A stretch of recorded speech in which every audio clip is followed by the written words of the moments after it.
Hello everyone, welcome back to my channel. So guys, इस FF का next part start करते हैं। हमने लास्ट सीन में देखा था कि विंग जो कि वंग जी के ऊपर ही लेट जाता है और उस सो जाता है।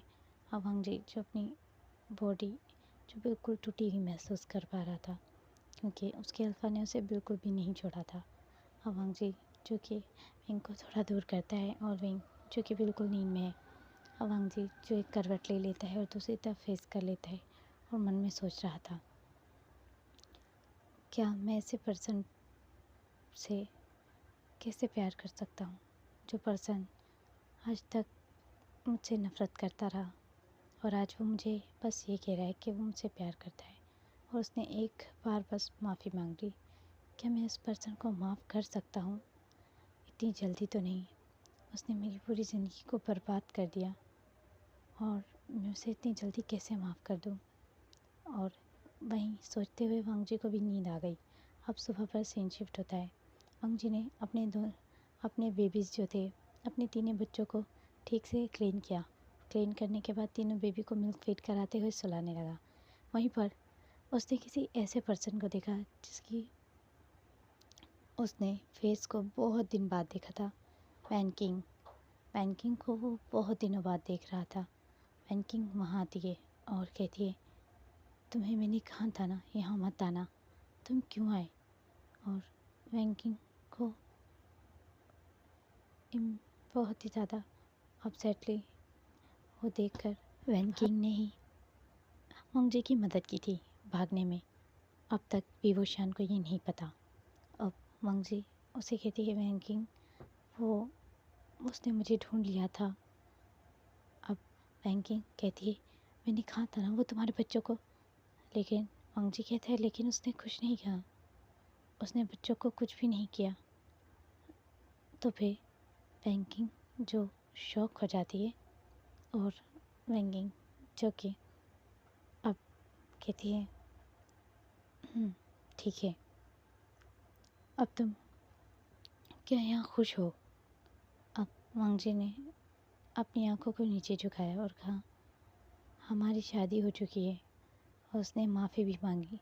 वैंकिंग ये सुनकर शॉक हो जाती है, कहती, क्या विवोशान ने माफ़ी मांगी? किंग ने माफ़ी मांगी तुमसे? मास्टर ने? और वांग जी ने हाँ में सर हिलाया और कहा, वो चाहता है कि हम दोनों के बीच में सब ठीक हो जाए। मुझे लगता है जितना उसने बदला लेना था ले लिया। अब वो शायद चाहता है कि हम दोनों के बीच में सब ठीक हो जाए। वैंकिंग जो कहती है, मुझे अभी जाना चाहिए, मैं आती हूँ। और वैंकिंग वहाँ पर जाती है अपने रूम में और गुस्से में सारी चीज़ें तोड़ने लगती है। अब वैंकिंग जो कहती है, मैं तुम्हें कभी उसका नहीं होने दूँगी। मैं सिर्फ उनसे प्यार करती हूँ और वो मेरे हैं। वैंकिंग जो कि कहीं ना कहीं विवोशान से प्यार करती थी और वैंकिंग चाहती ही नहीं थी कि कभी भी विवोशान को पता चले कि वांग जी प्रेग्नेंट है, क्योंकि अगर विवोशान को पता चल जाएगा कि वांग जी प्रेग्नेंट है तो वो शायद उसे एक्सेप्ट कर ले। इसीलिए ही वांग जी को उसने भड़काते हुए और फुसलाते हुए वांग जी को वहाँ से भागने में मदद कर दी थी और वांग जी को झूठ बोला था कि विवोशान को अगर पता चला तो वो उसके बच्चों को मार डालेगा। अब हमें फ्लैशबैक दिखाते हैं। विवोशान को वैंकिंग कहती है, अगर वो प्रेग्नेंट हो गया तो विवोशान जो स्माइल करता है और कहता है, तो मैं उसे माफ़ कर दूँगा क्योंकि उसके पेट में मेरे बच्चे हैं, तो मैं कभी भी उसे हर्ट नहीं करूँगा। और विवोशान की ये बात सुन के वैंकिंग जो बहुत गुस्से में आती है और कहती है, आज तक मैंने आप पर क्या कुछ नहीं किया आपके लिए, आप पर अपनी ज़िंदगी लुटा दी, लेकिन आप हो के मेरी तरफ देखते ही नहीं मास्टर। और वो मन में यही सोचती है और कहती है, इस वांग जी को मैं कभी भी आपकी वाइफ नहीं बनने दूंगी। हाँ, एज अ स्लेट तो मैंने बहुत ही मुश्किल से इसे झेल लिया, बर्दाश्त किया, लेकिन कभी भी मैं इसे आपकी वाइफ नहीं बनने दूंगी।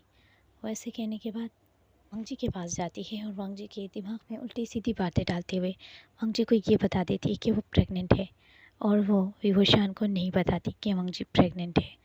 अब जब विवोशान को तो तभी पता चलता है कि वांगजी प्रेग्नेंट है। जब उसने उसे ढूंढा था तो आप लोगों को वो फ्लैशबैक याद होगा। आई होप कि अब फ्लैशबैक ख़त्म हो गया। वैंकिंग के हाथों से खून निकल रहा था क्योंकि बहुत सारी कांच की चीज़ें उसके हाथ में लग गई थी। उसने जो भी चीज़ें पड़ी हुई थी उन्हें फेंक कर तोड़ा था, तो कुछ चीज़ें उसके हाथ में भी चुभ गई थी। उसके हाथ में से खून निकल रहा था और वैंकिंग, जिसकी आइज़ रेड हो गई थी, वैंकिंग कहती है, मैं तुम दोनों को कभी भी खुश नहीं रहने दूँगी। ये जगह मेरी है और सिर्फ मैं ही डिपेंड करती हूँ। मुझ पर डिपेंड करता था ये सब कि मैं तुम्हें उसी वक्त मार डालती जिस वक्त तुम्हें पहली दफ़ा विवोशान ने देखा था। विवोशान पे सिर्फ मेरा हक है। और वो ऐसे सोच के उसकी आइज़ जो रेड हो जाती है। अब यहाँ शुयंग की तरफ दिखाया जाता है। शुयंग जो वैन रूहान के पास जाता है और कहते हैं, मास्टर, अब वो जानना चाहते हैं कि आखिर वांगजी के माता पिता को किसने मारा और उसके माता पिता को मारने में किसका हाथ है। तो अब जो शुयंग है वो कहते हैं, तो ये तो मैं अच्छे तरीके से जानता हूँ और आप भी जानते हो कि ऐसा किसने किया है। वैन रूहान मुस्कुराता है और कहता है, ज़ाहिर है कि मैंने ही उन लोगों को मार डाला था जो मेरे खिलाफ़ जाएंगे। मैं कभी भी उन्हें ज़िंदा नहीं छोड़ता और उन लोगों ने मुझे सज़ा दिलवाई थी, तो मैं उन्हें भूल कैसे जाता। मैंने एक को दूसरे के खिलाफ़ किया और अब देखो उनकी नस्लें तक तबाह हो गई। लेकिन आपको एक गलतफहमी है। वांगजी, वो जो एक खूबसूरत ओमेगा है, उन उन दोनों का बेटा, वो विवोशान की वाइफ बन चुका है। विवोशान उसे अपनी पत्नी बना चुका है, उसे शादी कर चुका है। तो वैन रूहान जो कहता है, अच्छा, तो वो उसे फिर से अब शादी कर रहा है। फिर से नहीं, उसने पहले तो उससे शादी की ही नहीं थी, ये तो अब शादी हो रही है। शायद उन दोनों के बीच में प्यार हो गया और वो दोनों हंसते रहते हैं। अब वो क्या सोच कर हंस रहे थे, ये आप लोग ही थॉट कर लो। मैंने तो थॉट कर लिया है। अगर आप लोगों को नहीं समझ आया तो आप लोग क्वेश्चन ज़रूर करना कि वो क्या सोच कर हंस रहे थे, और मैं नेक्स्ट पार्ट में एक्सप्लेन करूँगी। अब इबो, यहाँ पर सीन शिफ्ट होता है।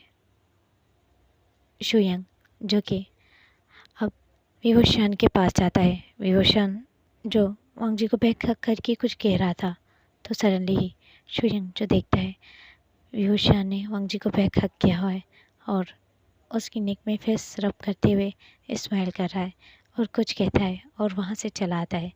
अब शुयंग जो वहाँ पर छुप जाता है और वहाँ से उसी जगह पर खड़ा हो जाता है, जिससे ऐसा लगे कि शुयंग अभी तक कमरे तक पहुँचा ही नहीं। अब शुयंग जो कि जैसे ही कमरे के करीब आता है तो विवोशान जो कमरे से बाहर निकलने वाला था और विवोशान की जो ईगल है वो उसके कंधे पर आकर बैठ जाती है। विवोशान उस ईगल को वहीं रहने का इशारा देता है और विवोशान की ईगल जो कि बिल्कुल वांगजी के सामने जाकर बैठ जाती है। वांगजी उस ईगल से इतना डरता है कि उसकी जान निकलती है जैसे ही वो उस ईगल को देखता है। हालांकि वो ईगल ने कभी वांगजी के ना ही उसके बच्चों को कोई चोट पहुंचाई है।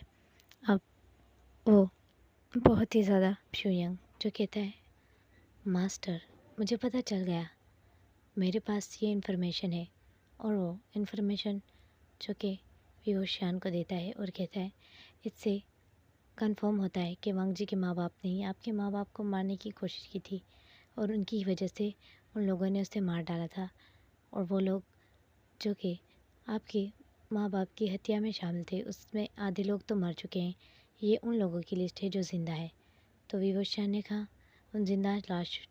उन ज़िंदा लोगों को यहाँ ले आओ और मैं उनके टुकड़े टुकड़े करना चाहता हूँ। और फिर शुयंग ने एक शैतानी मुस्कुराहट से कहा, क्या आप वांगजी को कुछ नहीं कहोगे? तो शुयंग की तरफ वांगजी का नाम सुनकर विंग ने देखा और कहा, तुम मुझसे इम्प्रेस बुलाया करो, वांगजी नहीं। मास्टर, ये आप क्या कह रहे हैं? शुयंग ने शैतानी मुस्कुराहट और बहुत ही मासूम चेहरा बनाते हुए पूछा, इम्प्रेस? क्या आपने उसे माफ़ कर दिया? तुम्हें इससे कोई फ़र्क नहीं पड़ना चाहिए। बस ये याद रखो कि वो मेरी वाइफ़ है अब, और मेरी बच्चों की माँ, और उससे तमीज़ से पेश आना। तुम समझ रहे हो ना? शुयांग शुयांग कहता है, हाँ मास्टर, मैं समझ गया।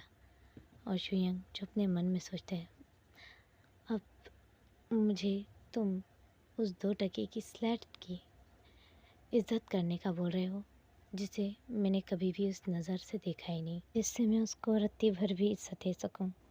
वो इज़्ज़त के लायक ही नहीं। वो ऐसे सोचने के बाद विवशान की तरफ एक डेवल स्माइल से देखता है और कहता है, मास्टर जैसा आप कहें। अब वो जो कि कहता है, मास्टर आपको दरबार में बुलाया गया है। एक बहुत बड़ा मसला है जिसके लिए आपको बुलाया गया है, ताकि उस मसले का हल कर सके। अब विभूषण कहता है, पर मुझे तो अभी तक किसी भी कबीले से कोई ख़त या लेटर नहीं आया। और यहाँ वांगजी जो बहुत ही शांत चुपचाप बच्चों की तरफ देख रहा था और उस ईगल से घबरा रहा था। अब वो ईगल जो कि वांगजी के करीब आई, और वांगजी जो डरते हुए बेड के ऊपर जल्दी से बैठ गया और पीछे हो गया। और वांगजी जो उस ईगल से बहुत ज़्यादा डरता है, विवशान ने मुस्कुराते हुए कहा, इससे डरने की कोई ज़रूरत नहीं, इसलिए तुम्हारे करीब आ रहा है क्योंकि तुम उससे डर रहे हो। और विवशान ने उस ईगल पे हाथ फिराया और वह ईगल विवशान के कंधे पर आकर बैठ गई। यहाँ दिखाया जाता है वैंगिंग की तरफ। वैंगिंग जो कहती है, मेरी बात सुनो, ये लो, और तुम मुझ पर निशाना लगाओगे। वो ज़िंदा नहीं बचना चाहिए। तो विवशान की तरफ वो सोचता है, निशाना मैं कैसे लगाऊंगा? तुम्हें पता है अगर उसे पता चल गया तो मुझे मार डालेगा। फ़िक्र मत करो, मेरे पास उसका एक अच्छा आइडिया है। हाँ, तुम्हें अगर कोई और चाहिए तो वो तुम्हें मिल सकता है। तो शुयांग ने उसकी तरफ देखा और कहा, कहना क्या चाहती हो तुम? मैं अच्छी तरीके से जानती हूँ कि मास्टर की वाइफ पर तुम्हारी गंदी नज़र है, और हाँ, अगर तुम मेरा काम कर दोगी तो मैं उसको मार डालूँगी, और उसको मैं एक दफ़ा तुम्हारे हाथ में ज़रूर दूँगी ताकि तुम अपनी गंदी ख्वाहिशात पूरी कर सको। अब यहाँ शुयांग जो डेविल स्माइल करता है, और यहाँ विंग जो वांगजी के लिए एक बहुत ब्यूटीफुल सा हनफुल लाया था, और वांगजी के लिए न्यू पिन लाया था जो हेयर में लगाते हैं, और वांगजी को वो ड्रेस पहनने को बोलता है। तो वांगजी जो उसकी तरफ देखता है और चुप होता है, वो ड्रेस लेकर चला जाता है। वांगजी जो कि वो ड्रेस पहनता है और हेयर पिन लगाता है, तो उसका अल्फ़ा ही उसकी हेयर पिन लगा सकता था। तो हेयर पिन को अपने हाथों में देख रहा था। तो विवशान ने उसके हाथ से वो पिन ली और उसके गीले बालों को सुखाते हुए वो पिन लगाया और कहा, चलो मैं तुम्हें एक जगह पर ले जाना चाहता हूँ। और उसने कहा, बच्चों को यहीं रहने दो, वैंकिंग बच्चों का ख्याल रखेगी। और वांगजी जो घबराते हुए, वांगजी जो बहुत डर रहा था, तो विवशान जो स्माइल करते हुए उसकी कमर में हाथ को जकड़ते हुए अपनी सोल पर उड़ते हुए उसे एक लोटस के तालाब के करीब ले गया। लोटस के तालाब को देखकर वांगजी जो हैरान रह गया, वो बहुत ब्यूटीफुल था।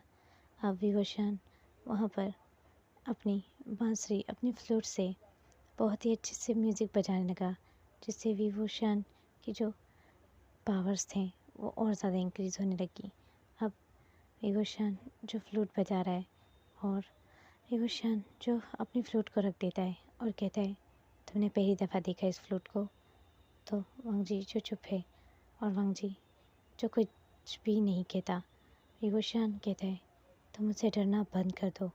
और इसे कहने के बाद उसे उस वाटर पाउंड गोल्ड जो वाटर पाउंड था उसके करीब लाता है और कहता है, क्या तुम इसमें बात लेना चाहोगी? तो वांगजी जो चुप है, अब विवशान जो कहते हैं, ठीक है, मुझे लगता है तुम अभी इसके लिए तैयार नहीं। और वांगजी जो उसके लिए वहीं से एक फूल तोड़ता है जो कि एक लोटस का था, और उसके बालों में लगाता है और कहता है, ये बहुत खूबसूरत है, मैं चाहता हूँ कि तुम मेरे साथ लैंड क्लैन चलो, और वहीं पर लैंड कबीले में मैं सबके सामने तुम्हें अपनी वाइफ घोषित करना चाहता हूँ। और मैं ऐलान करना चाहता हूँ। अब वांग जीजू उसकी तरफ शौकीनी नहीं देखता है और कहता है, ताकि तुम अपने लैंड क्लेम पर अच्छे से राज कर सको, कोई तुम्हें ये ना कहे, उसकी पहली ओमेगा एम्प्रेस बन सको। और विभूषण जो ऐसे कहने के बाद वांग जी को ब्राइडल स्टाइल में कैरी कर लेता है और कोल्ड पाउंड में उतरने लगता है। विभूषण का ये रिएक्शन देखकर वांग जी जो घबराते हुए उसकी चेस्ट में फेस छुपा लेता है। उसकी दिल की धड़कन जो बहुत तेज़ हो रही थी। यहाँ वैंकिंग कहती है, मैं उसे नहीं छोड़ूंगी, क्योंकि वैंकिंग को पता चल गया था कि विभूषण जो कि वांग जी के साथ कोल्ड पाउंड में गया है, वहाँ पर लोटस के तालाब में, जहाँ पर विभूषण सिर्फ उन पर्सन को ले जाता है जो उसकी लाइफ में बहुत इम्पोर्टेंट है। विभूषण ने अपनी वाइफ के ऊपर वाले हंफों को हटा दिया।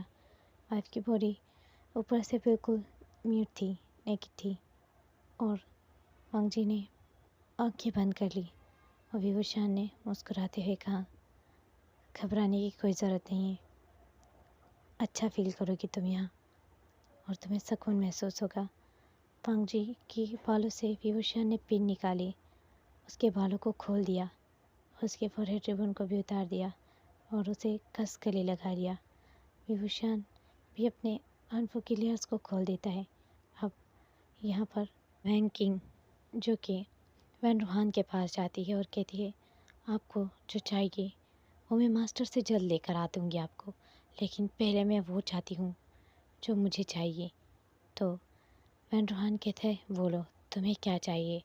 तो वो कहती है, आप अपनी एक सैनिक जो आपकी कठपुतलियाँ बनाई हुई हैं उन्हें भेजो, और मुझे किसी को यहाँ पर जिंदा रहते हुए देखकर बिल्कुल भी नहीं पसंद आ रहा, मैं किसी को मरवाना चाहती हूँ। तो वैन रूहान कहता है, उसके लिए तो शुयंग काफ़ी है ना। तो फिर वो वैंकिंग कहती है, पर वो शुयंग उसे नहीं मार सकता जल्दी, वो कठपुतली ही उसके जान ले सकती है। तो हम देखेंगे कि वैंकिंग किसकी बात कर रही है और नेक्स्ट पार्ट में क्या होता है। वीडियो अच्छी लगी हो तो लाइक कमेंट शेयर कर देना और चैनल को सब्सक्राइब कर देना। Bye bye and take